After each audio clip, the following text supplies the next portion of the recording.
Hello student, welcome to Ashish classes PCM PCB. बच्चों, आज के लेक्चर में हम पढ़ेंगे मेंडल्स लॉ। ठीक है, मेंडल्स लॉ हमारे बोर्ड एग्जाम के लिए बहुत ही ज़्यादा इंपॉर्टेंट होते हैं और मेंडल्स लॉ पूछे भी जाते हैं। ठीक है, मेंडल्स लॉ के मेंडल्स ने कितने लॉ दिए, तो जैसा कि आपको पता है कि मेंडल ने 3 लॉ दिए। उन तीनों लॉ को आज के लेक्चर में हम बहुत ही अच्छे तरीके से समझेंगे।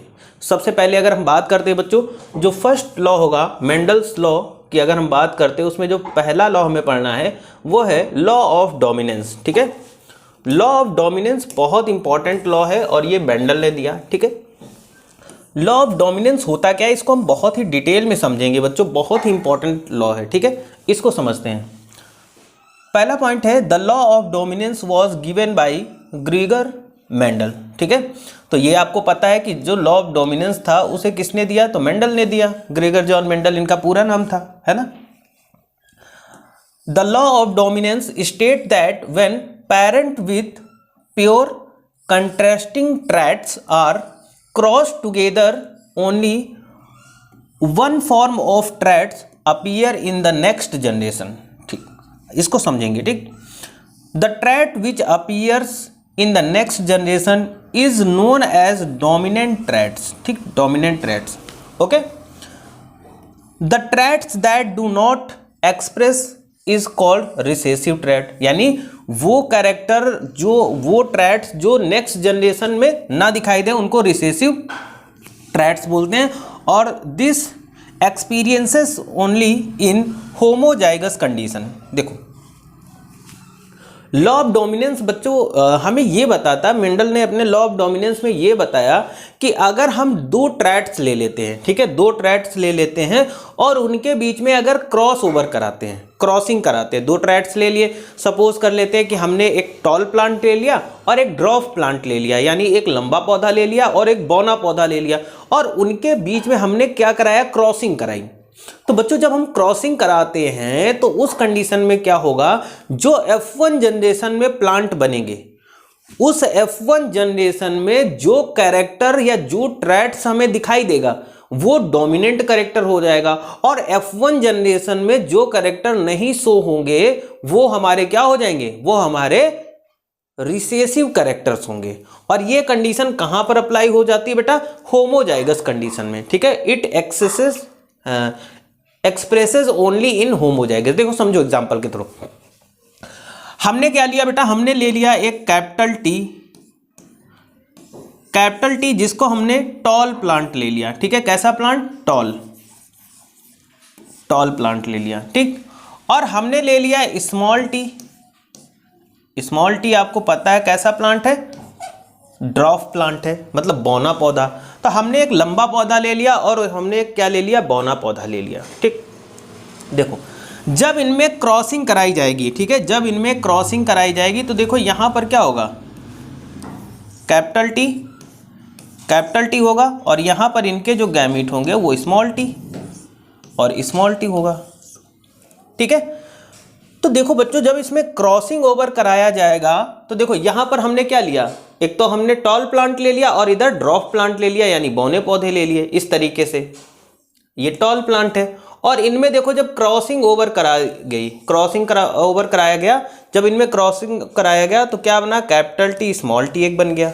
ठीक, फिर इसके बीच में क्रॉसिंग कराएगी तो क्या बना बेटा, यहां पर कैपिटल टी और स्मॉल टी बना।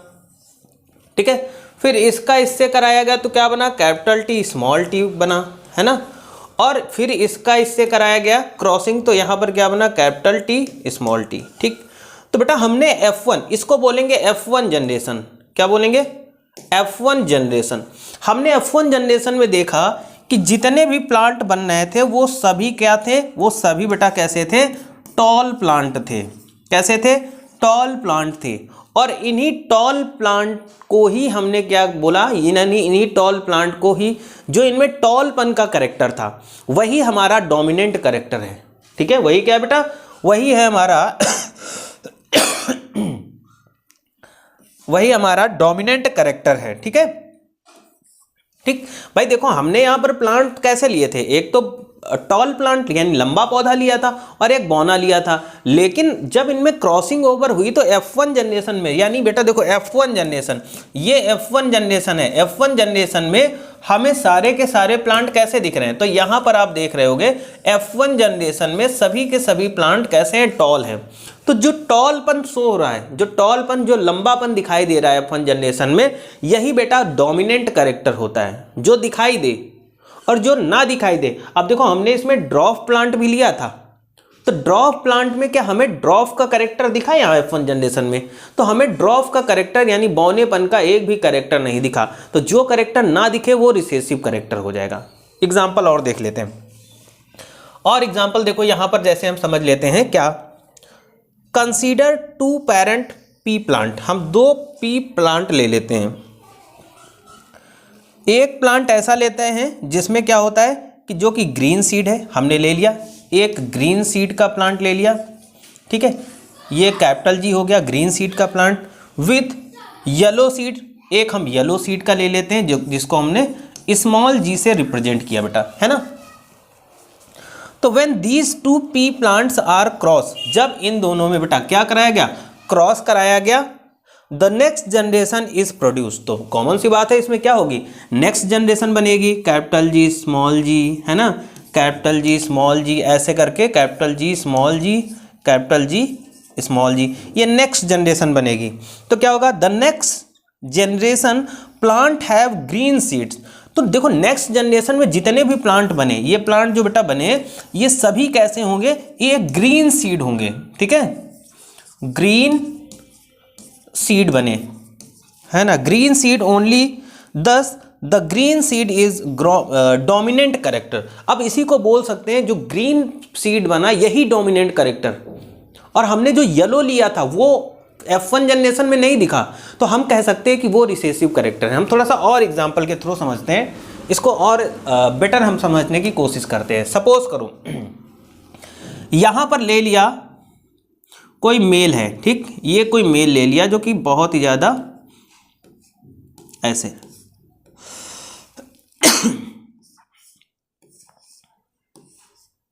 ये कोई मेल है, ठीक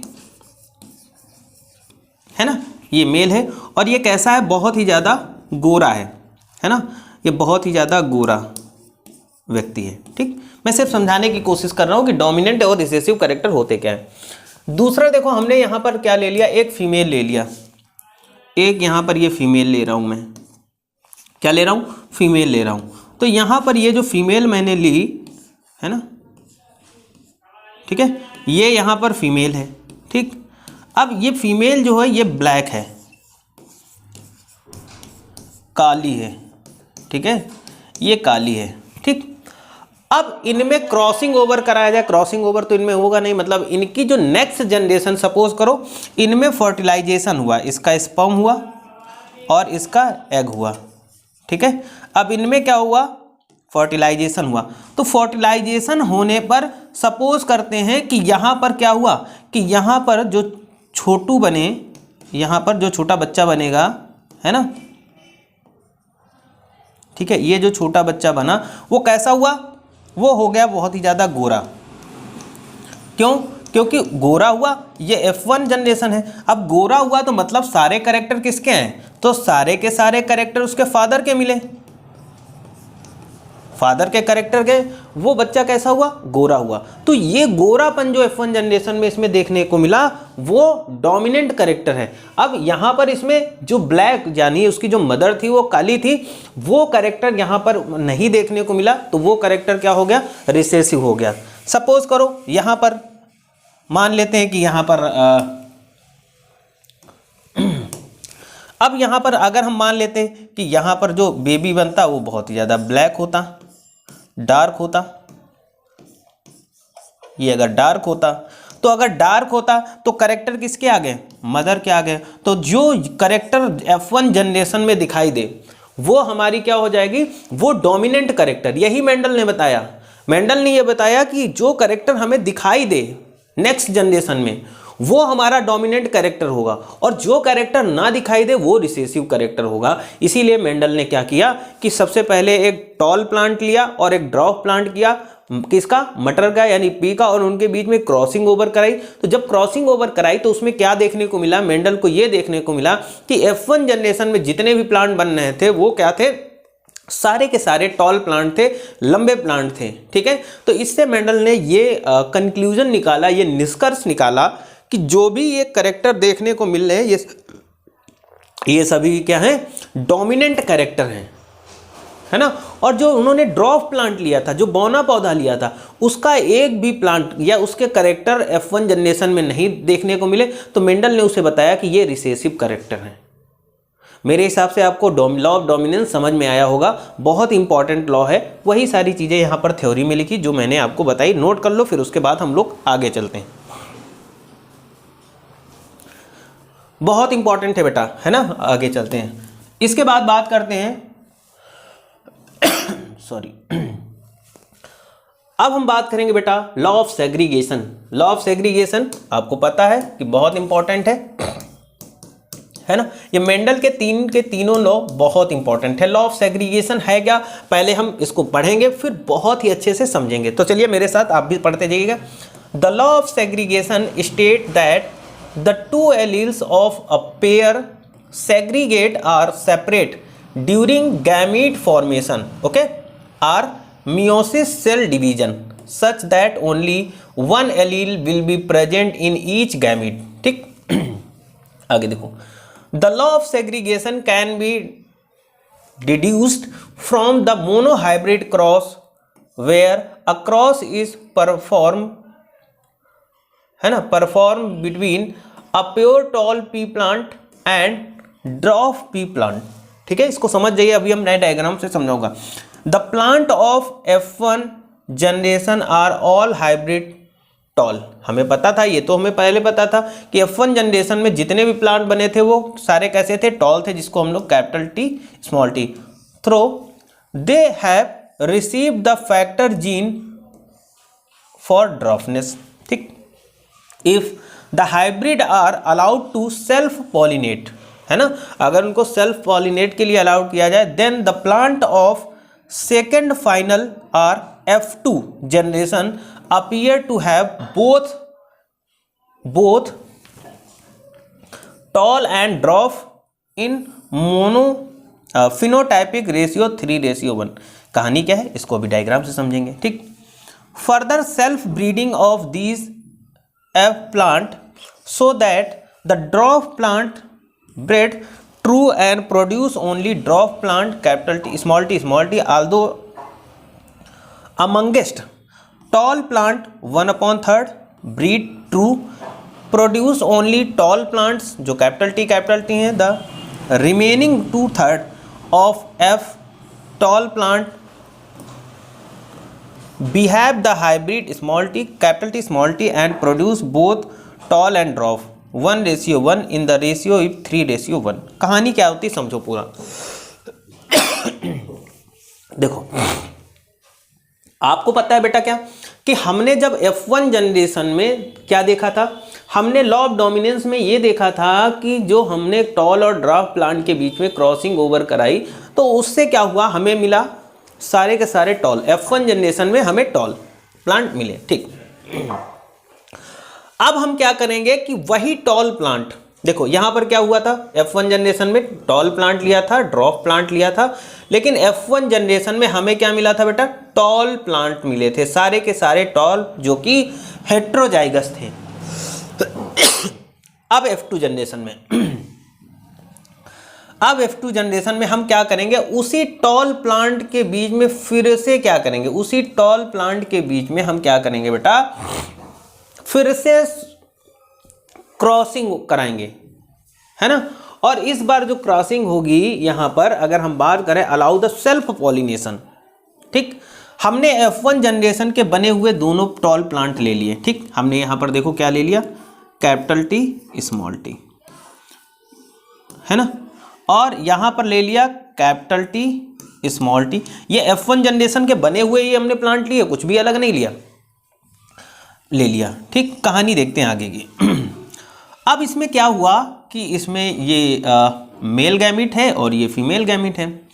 तो देखो F1 जनरेशन के बने हुए प्लांट या F1 जनरेशन में जो भी हमें प्लांट मिले थे, उन प्लांट में हम फिर से उनमें सेल्फ पॉलिनेशन करने देंगे, उनमें फिर से क्रॉस पॉलिनेशन होगा। तो जब पॉलिनेशन होगा बेटा तो यहाँ पर क्या होगा, एक तो बनेगा कैपिटल टी, ये इधर से मिल गया। मैं थोड़ा सा और अच्छे से बनाता हूँ। अब देखो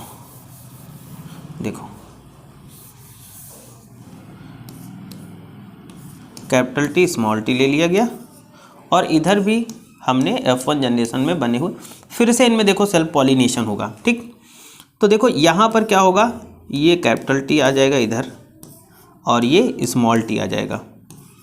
इधर भी क्या होगा बेटा, ये भी यहाँ पर कन्वर्ट होगा capital T and small T. कहानी समझ में आ रही? कहानी बहुत अच्छी है। ठीक, कुछ नहीं समझना, देखो लॉ ऑफ सेग्रीगेशन में कुछ नहीं, कहानी ये तो सब तुम्हें समझाने के लिए। इसमें क्या करना है, लॉ ऑफ सेग्रीगेशन हमें ये बताता है कि F1 जनरेशन में जो सारे टॉल प्लांट बने थे उनके बीच में फिर से क्रॉसिंग ओवर होगी, उनके बीच में फिर से पॉलिनेशन होगा। ठीक है, और सेल्फ पॉलिनेशन जब ये करेंगे तो F2 जनरेशन में जो प्लांट बनेंगे उसमें ड्रॉफ का कैरेक्टर देखने को मिलेगा। ठीक है, तो हमने ये F1 जनरेशन में बने हुए प्लांट लिए, ये भी F1 ये भी F1 में। ठीक है, और इनके वो बीच में क्रॉसिंग कराएंगे, तो क्रॉसिंग कराएंगे तो एक तो बनेगा क्या, कैपिटल टी।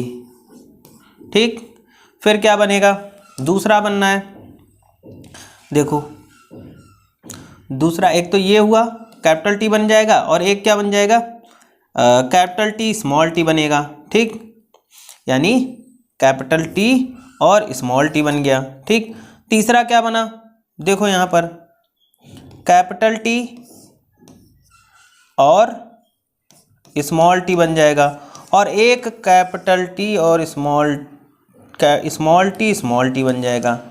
तो इस तरीके से बनेंगे। तो देखो यहाँ पर क्या होगा, 3 जो प्लांट बनेंगे, यानी 3 जो प्लांट बनेंगे बेटा, 3 प्लांट जो बनेंगे वो कैसे होंगे, टॉल होंगे।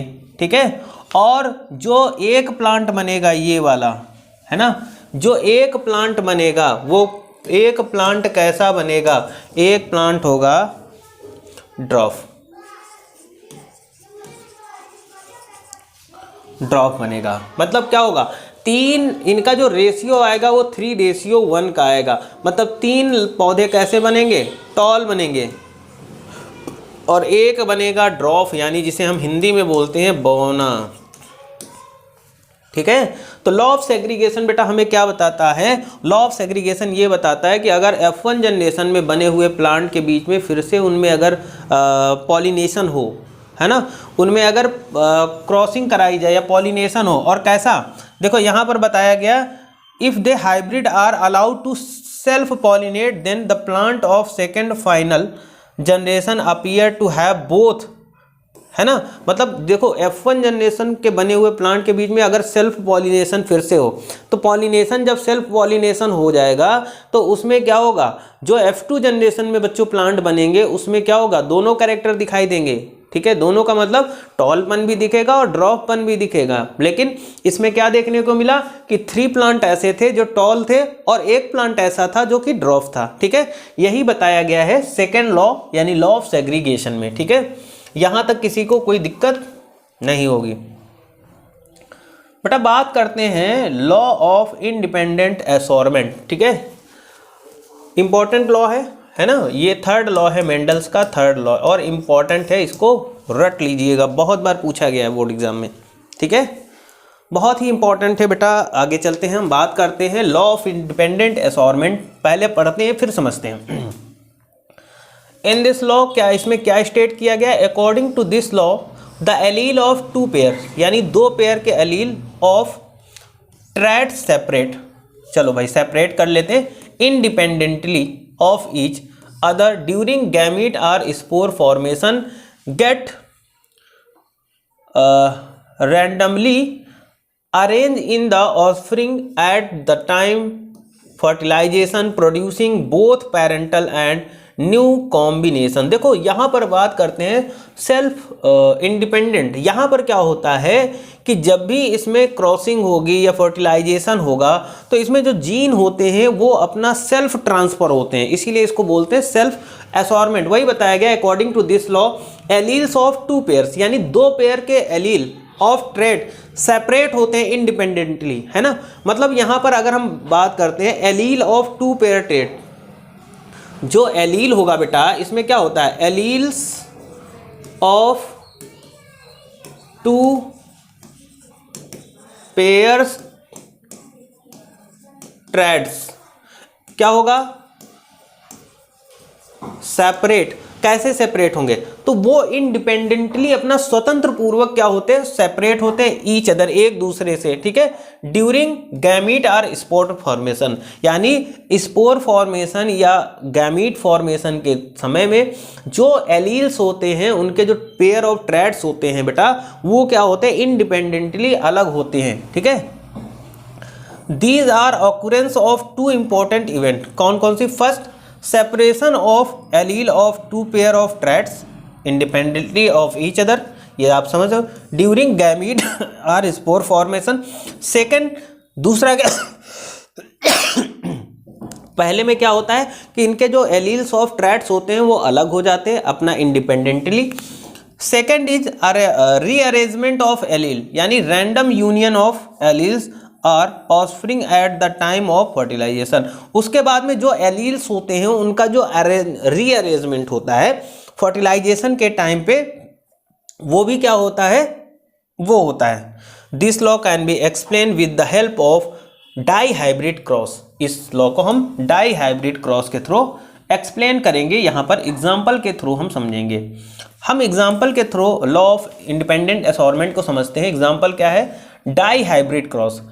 A cross is made between the pure round yellow seeded pea plant, यानी इसमें क्या करेंगे? सबसे पहले हम क्या ले लेंगे?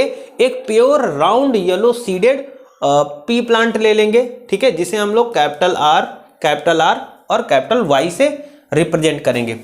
फिर उसके बाद में एक wrinkled green seeded P plant. Wrinkled का मतलब एक तो हम ले लेंगे जो राउंड होगा और एक व्रिंकल्ड ले लेंगे। जैसे नहीं देखा होगा कोई प्लांट होता है उसमें झुर्रियां टाइप की लग जाती हैं, है ना, झुर्री टाइप का प्लांट ले लेंगे, जिसको हम लोग स्मॉल आर और स्मॉल वाई से रिप्रेजेंट करेंगे, ठीक है। Yellow colour is dominant over green, है ना, and rounded seed shape over wrinkled seed shape, ठीक। F1 plant are all round. जो F1 जनरेशन में प्लांट बनेंगे बेटा वो राउंड होंगे, पहले हम समझ रहे हैं, फिर उसके बाद यहां पर देखेंगे।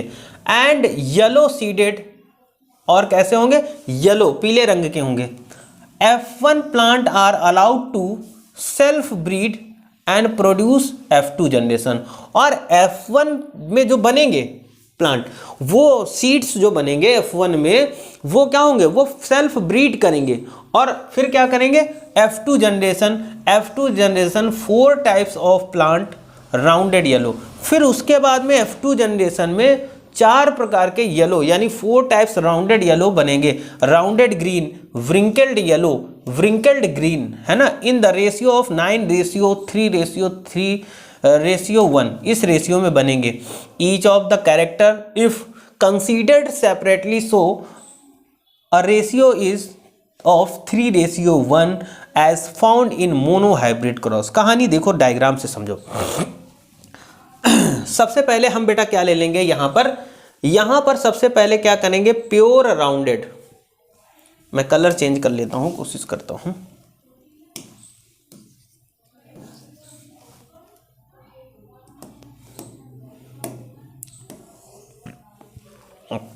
देखो, सबसे पहले डाई हाइब्रिड क्रॉस समझेंगे। सबसे पहले क्या लिया? यहां पर लिया गया क्या? एक तो हम ले लेंगे क्या? Pure round yellow seed plant. Pure round yellow seed मतलब कैपिटल आर लिया गया, कैपिटल आर और कैपिटल वाई और कैपिटल वाई, ये ले लिया गया, ठीक। ये डाई हाइब्रिड क्रॉस करा रहे। फिर हमने दूसरा कैसा लिया? दूसरा लिया यहां पर येलो कलर, यहां पर लिया हमने क्या? Wrinkled green seed plant. Wrinkled मतलब झुर्रीदार, वही।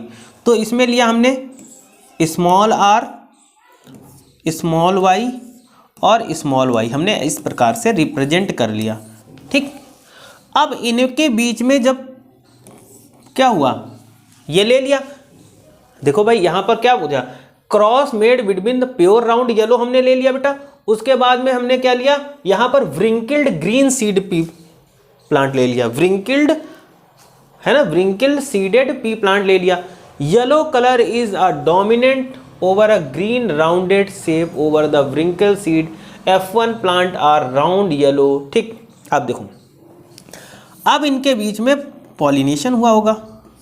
ठीक, तो F1 जनरेशन में क्या देखने को मिला? एक तो कैपिटल वाई देखने को मिली, एक स्मॉल वाई देखने को मिली, साथ ही साथ एक कैपिटल आर हमें देखने को मिला और एक स्मॉल आर हमें देखने को मिला, कैपिटल आर और स्मॉल आर। ये तो सबसे पहले जब हमने मोनो हाइब्रिड करा, डाई हाइब्रिड कराया, तो ये F1 जनरेशन। अब देखो यहाँ पर मैंने क्या बताया था, F1 generation, F1 plant hybrid plant होगा, हाइब्रिड क्योंकि दोनों की क्वालिटी यही होंगी। All round and yellow seeded, F1 plant allowed to. अब देखो जितने भी यहाँ प्लांट बने वो कैसे होंगे, राउंड बनेंगे और येलो बनेंगे। ये कैसा बनेगा, राउंड और येलो बनेगा। बेटा क्या बना, राउंड एंड येलो बना। ठीक है, हमने डाई हाइब्रिड समझ लिया। ठीक है, और ये कैसा प्लांट बना, ये हाइब्रिड प्लांट बन गया क्योंकि दोनों के कैरेक्टर आ गए भाई, इसके भी आ गए और इसके भी आ गए। तो F1 जनरेशन में हमें ये प्लांट मिल गया। ठीक, कहानी यहां तक समझो। F1 plant are allowed to self breed. अब हम F1 जनरेशन के जो प्लांट होंगे उनका सेल्फ ब्रीड करने देंगे उनको, है ना, या self pollination to produce F2 generation. तो हम देखेंगे कि F2 जनरेशन में कुछ प्लांट बनेंगे। देखते भाई, गैमीट फ्रॉम हेट्रोजाइगस पेरेंट, और यहां पर क्या है, गैमीट फॉर हेट्रोजाइगस पेरेंट। ठीक, हमने इस तरीके से बेटा यहां पर ले लिया, है ना, और ये तो बन गया F1 में, ठीक है, जो कि पीले रंग के बने, है ना। अब हम वही F1 जनरेशन में जो प्लांट बने उनका फिर से सेल्फ पॉलिनेशन उनको करने देंगे।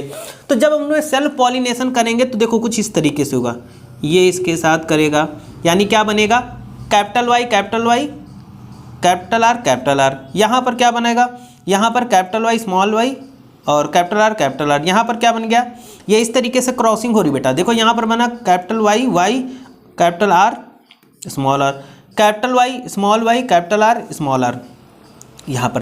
तो ये पहले क्या बने, ये सभी कैसे बने, येलो कलर के, येलो कलर बना। फिर यहाँ पर ये ऐसे चलेगा। तो इस तरीके से यहाँ पर सेकंड जनरेशन में, F2 जनरेशन में आप देखेंगे कितने, 1 2 3 4 5 6 7 8 9 10 11, नहीं भाई हाँ यहाँ देखो, यहाँ पर क्या होगा, इनका जो रेशियो होगा 9 3 3 1।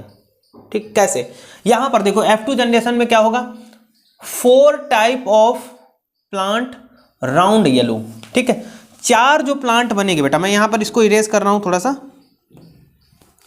जो 4 टाइप के प्लांट बनेंगे। देखो यहां पर हाँ, यहां पर देखो 4 type of plant round yellow, यहीं पर समझो। ठीक, राउंड ग्रीन, व्रिंकल्ड येलो बनेंगे, व्रिंकल्ड ग्रीन बनेंगे, और इनका बेटा जो रेशियो आएगा वो रेशियो याद रखना है, वो होगा 9:3:3:1:1। ठीक है, तो इस तरीके से हमें यहां पर देखने को मिला, किसमें, लॉ ऑफ इंडिपेंडेंट असॉर्टमेंट। बेटा समझ में आया होगा, तीनों लॉ बहुत इंपॉर्टेंट है आपके बायो के लिए, इसको नोट कर लीजिएगा और रट लीजिएगा पहली बात तो, है ना। अब चलते देखते क्या इससे इंपॉर्टेंट कुछ क्वेश्चन मिलते हैं हमें यहाँ पर।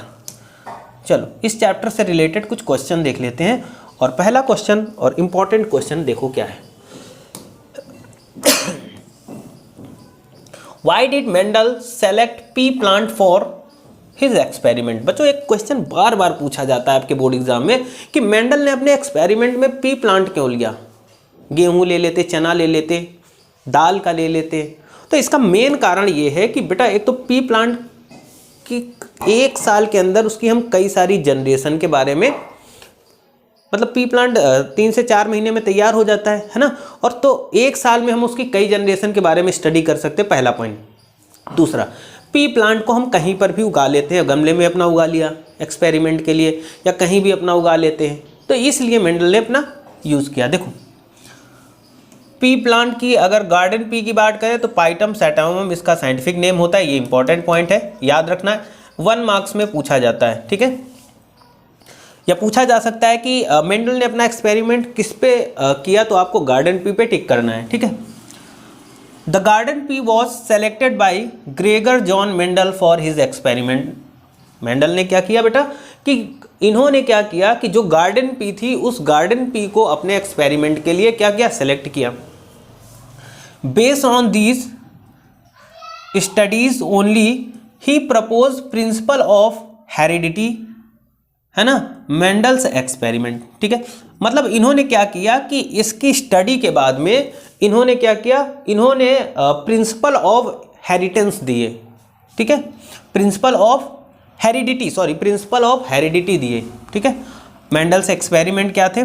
Gregor John Mendel is also known as the father of genetics. बेटा इंपॉर्टेंट पॉइंट है, बहुत इंपॉर्टेंट। आपसे पूछे कि फादर ऑफ जेनेटिक्स किसको बोलते हैं, तो हम ग्रेगर जॉन मेंडल की बात करेंगे। ग्रेगर जॉन मेंडल को हम फादर ऑफ क्या बोलते हैं, फादर ऑफ जेनेटिक्स, यानी जेनेटिक्स का फादर ग्रेगर जॉन मेंडल को ही कहा जाता है। He studies the inheritance of the 7 pairs of contrasting traits present in the garden pea plant. देखो बेटा, मेंडल ने क्या किया कि जो गार्डन पी होती है उसकी 7 पी कंट्रास्टिंग ट्रेट्स के ऊपर क्या किया, अपनी स्टडी की, अपनी रिसर्च की, उस पर एक्सपेरिमेंट किए। ठीक है, आगे बात करते हैं। He propose 3 principle of heredity based on these studies, यानी उन्होंने अपनी जो एक्सपेरिमेंट किए और जो स्टडी की उस पर मेंडल ने क्या किए, 3 लॉ दिए। ठीक है, कौन कौन सा दिया था बेटा? Law of dominance, law of segregation, law of independent assortment, ये 3 लॉ दिए थे। The reason why Mendel choose garden pea plant for this experiment. अब यहां पर आपसे पूछा जा रहा है कि क्या रीजन था, क्यों मेंडल ने गार्डन पी ही चुनी? तो रीजन है they are easy to cultivate. अब इसको अच्छे से, आराम से, आसानी से कल्टिवेट कर सकते हैं। गमले में अपना उगा लिया, छोटी सी जगह कहीं खेत मिल गया वहाँ पर उगा लिया, है ना, अपने घर की छत के ऊपर अपना मिट्टी डाल के उगा लेते हैं। तो ये इसको कल्टिवेट करना थोड़ा सा आसान था। Their life cycle is quite short, इसका लाइफ साइकिल छोटा होता है ना, तो जिससे क्या होता है कि इससे हम कई सारी जनरेशन को एक साथ, मतलब एक साल के अंदर हम इसकी बहुत सारी जनरेशन के बारे में स्टडी कर सकते हैं। The flower of this pea plant are bisexual, ये भी पता है कि इसका फ्लावर बाइसेक्सुअल होता है ना।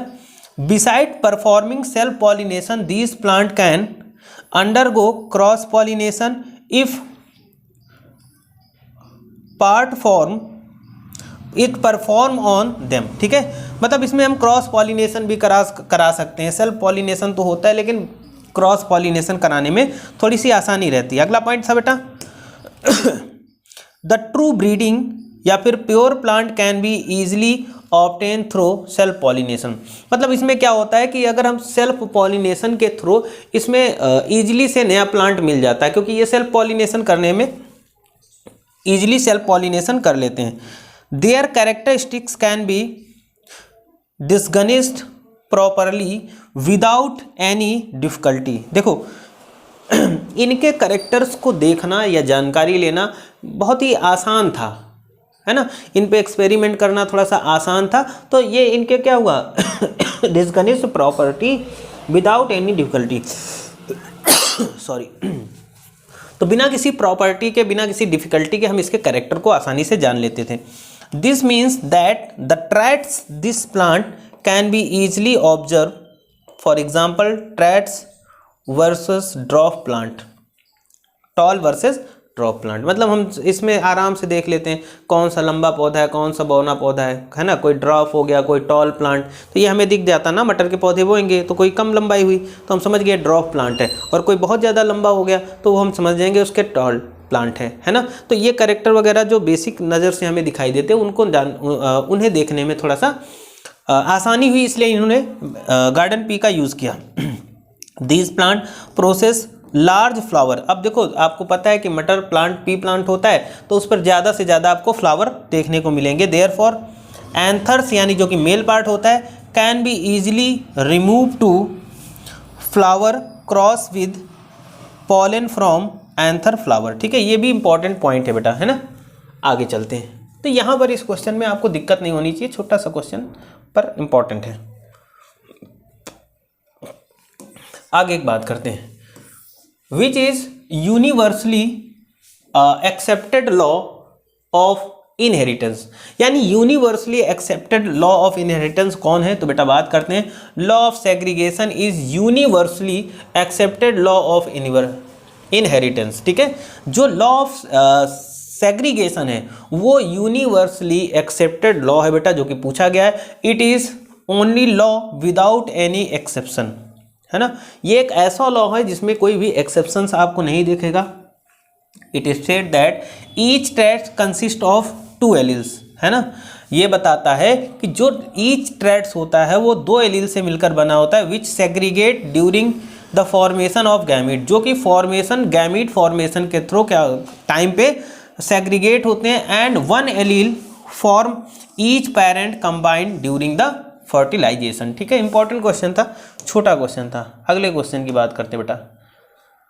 अगला प्रश्न दिया गया, what was the main M of Mendel's experiment. Mendel ने जो एक्सपेरिमेंट किया उसका मुख्य रूप से एम क्या था, उद्देश्य क्या था, पर्पस क्या था। भाई आपसे पूछे कोई आप काम करते हो, किसी भी काम को आप करने जाते हो तो काम आप तभी करते हो जब कोई उसका पर्पस हो। अब आपसे कोई कह दिया जाए कि भाई आप कमाने क्यों जाते हो, तो कमाने आप इसलिए जाते हो क्योंकि आपका पर्पस है। भाई कमाओगे नहीं तो खाओगे क्या, तो ये पर्पस है आपका। तो वैसे ही मेंडल ने जो एक्सपेरिमेंट किया उसका मेन पर्पस क्या था, क्वेश्चन पूछा जाता है एग्जाम में, इंपॉर्टेंट क्वेश्चन है। The main M of Mendel's experiment was, क्या था, determine whether the traits would always be recessive. उन्होंने ये अपने एक्सपेरिमेंट में ये जानना चाहा कि क्या हमेशा रिसेसिव करेक्टर रहता है या हमेशा डोमिनेंट करेक्टर रहता है। तो ये करेक्टर उन्होंने जानने की। Whether traits affect each other as they are inherited, क्या जो ट्रेट्स होते हैं वो एक दूसरे को अफेक्ट करते हैं, ये भी उन्होंने जानना चाहा। Whether traits could be transferred by DNA, क्या जो ट्रेट्स होते हैं उनको डीएनए के थ्रू ट्रांसफ़र किया जा सकता है। तो ये कई सारे कंक्लूजन थे बेटा मेंडल्स के लॉ में। ये मेंडल्स के लॉ में जो इंपॉर्टेंट चीज़ें थी कि क्यों इंपॉर्टेंट है, तो ये सभी चीज़ें, ये लेक्चर बहुत इंपॉर्टेंट है। आज के लिए इतना ही रखते हैं। Thank you for this class.